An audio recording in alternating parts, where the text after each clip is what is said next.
Where's the handshake happening? Can you ask this lady right here?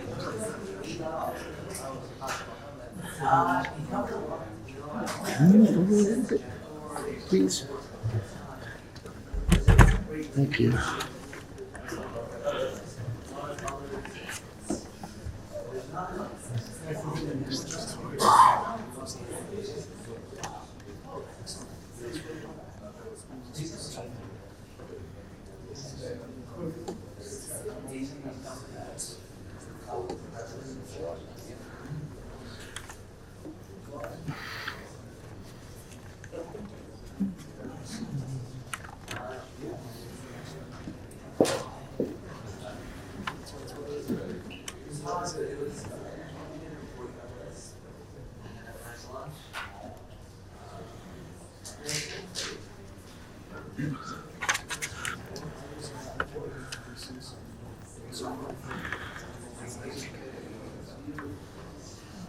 Excuse me.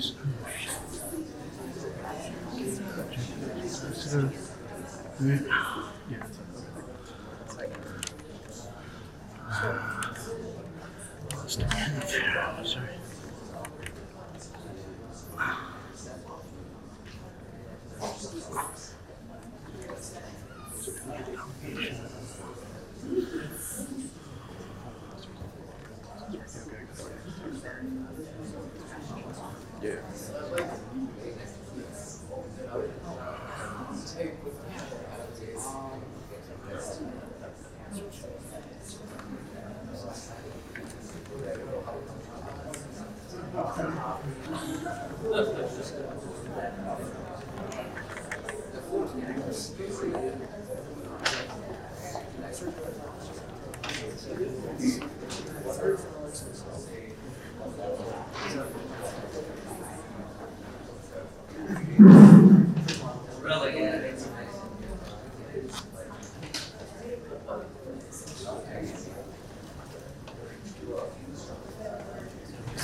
Get down.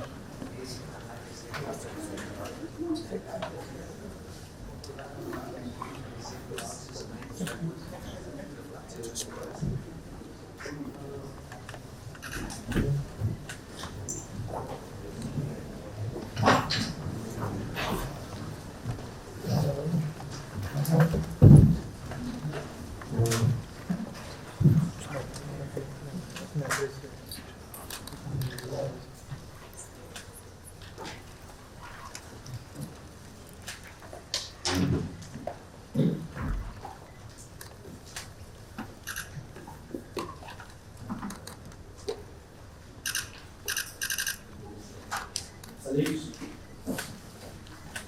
good morning, and it's a great pleasure to welcome you all to New Delhi for this meeting of the Board of Administration. Meeting for the third time in less than 18 months. We will be discussing and deciding on shared activities. Obviously, that will take into account the many challenges and opportunities in the work. Our focus will clearly be in the Indo-Pacific, which is the specific revenue. At the global level, we have to address issues like supply chain disputes, connectivity choke points, manufacturing and resource concentrations, and gaps in critical infrastructure. Each one of them offers a new Photo, can you get down? for more partnerships, stronger growth, and realizing the promise of technologies. The Indo-Pacific has, in addition, its own particular concerns. This will require enhancing strategic confidence, ensuring maritime security, promoting economic choices, and fostering a deeper collaborative. And that is best done by promoting trusted and transparent partnerships. Over the past several months, our officials have advanced collaboration across key war priorities, including maritime security, critical technologies, economic resilience, and HAPR. We have seen encouraging progress on many initiatives. As maritime democracies, pluralistic societies, and market economies, we share a responsibility towards a free and open Indo-Pacific. The region must remain a driver of global growth and stability. We will be underlined that today, through our deliberations, which I am confident will be useful, and I thank you all for being here, and I would request you to make more opening remarks, starting with Australia. So, over to you. Thank you very much, Mr. Jaishankar. And I thank you for hosting us here in Delhi, to bring us together into the world's largest democracy, and empowerment in the shaping of the Indo-Pacific in the world. And essentially, Rubio, can I acknowledge that since you've been in office, the leadership that you have shown, not only the very first meeting after you were sworn in, we appreciate it. And Mr. Motegi has been there from the very beginning. So it's one of the original plots, and so thank you for your leadership as well. I wanted to start by reflecting on the points that Minister Jaishankar made at a lot of our earlier talks in Washington, and spoke about choices and about doing what we can together to ensure that the Indo-Pacific countries within it have the freedom of choice on their security, on asserting their sovereign interests, the freedom of choice on their development, and on the future of the region on their share. And that is central to how Australia approaches our engagement in the bloc. It's why this partnership and this meeting matters so much to Australia. It matters to us, it matters to the region, and therefore it matters to the world.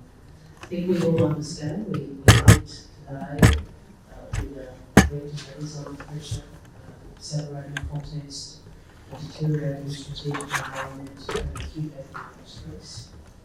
We are four sovereign nations.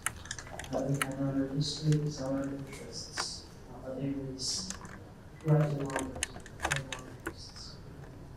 And we all share a vision for the Indo-Pacific, a region that is free and open, a region that is peaceful, stable, and prosperous. And we each bring our unique perspective, experiences, and strengths together as we work to achieve such a region.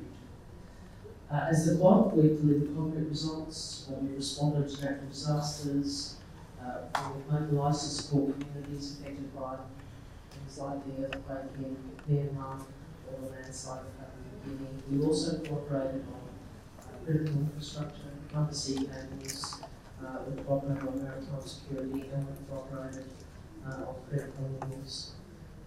We all want the bloc to be as strong and as effective as we can make it better, focus on delivery, and we are determined to continue its momentum.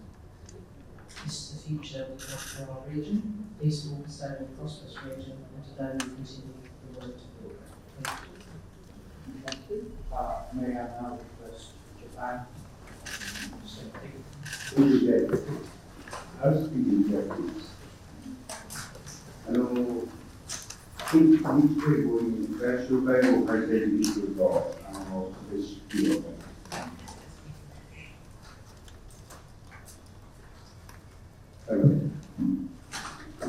本日は日米に外相会合を開催できることは嬉しく思います。伝えていただいた例に感謝をいたします。前回私が外務大臣になった2019年9月、初めての日米合意外相会談の開催をしております。日米合意には、個人的にも思い入れがあります。今回は11回目となる外相会合の開催は、日米合意が自由に開かれた日米改定を保育の実現に向け実践的な協力を力強く推進していくとの有益なメッセージになると考えています。保育が提唱されてからちょうど10年になりますが、この間に国際秩序の構造的な変化が生じております。こうした時代の変化に対応するため、高市総理は保育を進化させる表明をいたしました。その主なポイントは、いきなり過去から自らの将来、自らの手で決めるために必要な自立性を供給して、これ、経済安全保障、エネルギー安全保障のそうでありますが、この自立性、強靭性を強化することであります。本日はこうした観点を踏まえて、日米合同協力の加速のため、率直な議論を行いたいと思います。Thank you so much. Thank you, Toshi. Could I request And first of all, I want to thank Mr.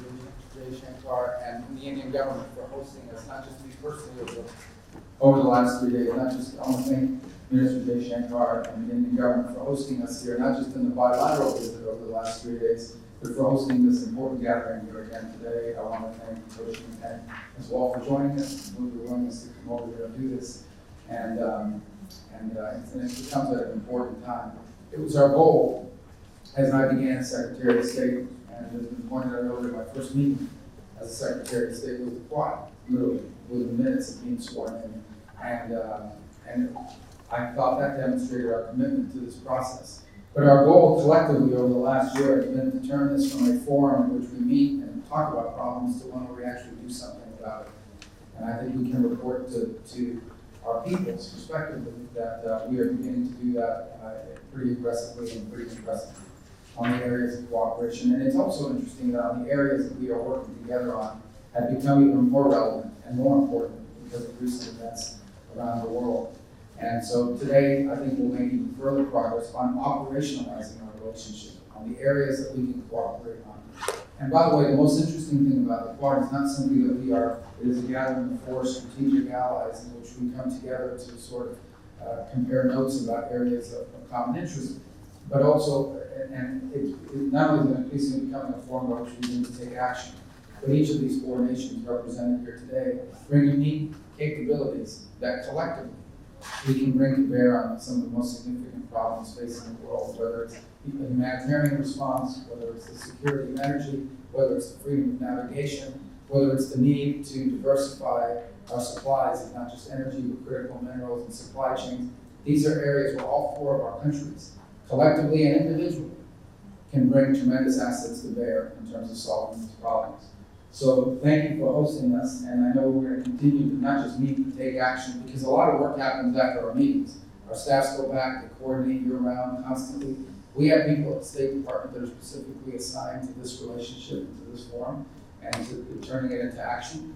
And today we'll just continue to build upon the momentum that already exists, and hopefully begin to increasingly show the people of our respective countries the momentum that's behind this gathering of strategic allies. So thank you. Thank you very much. So we will now take the first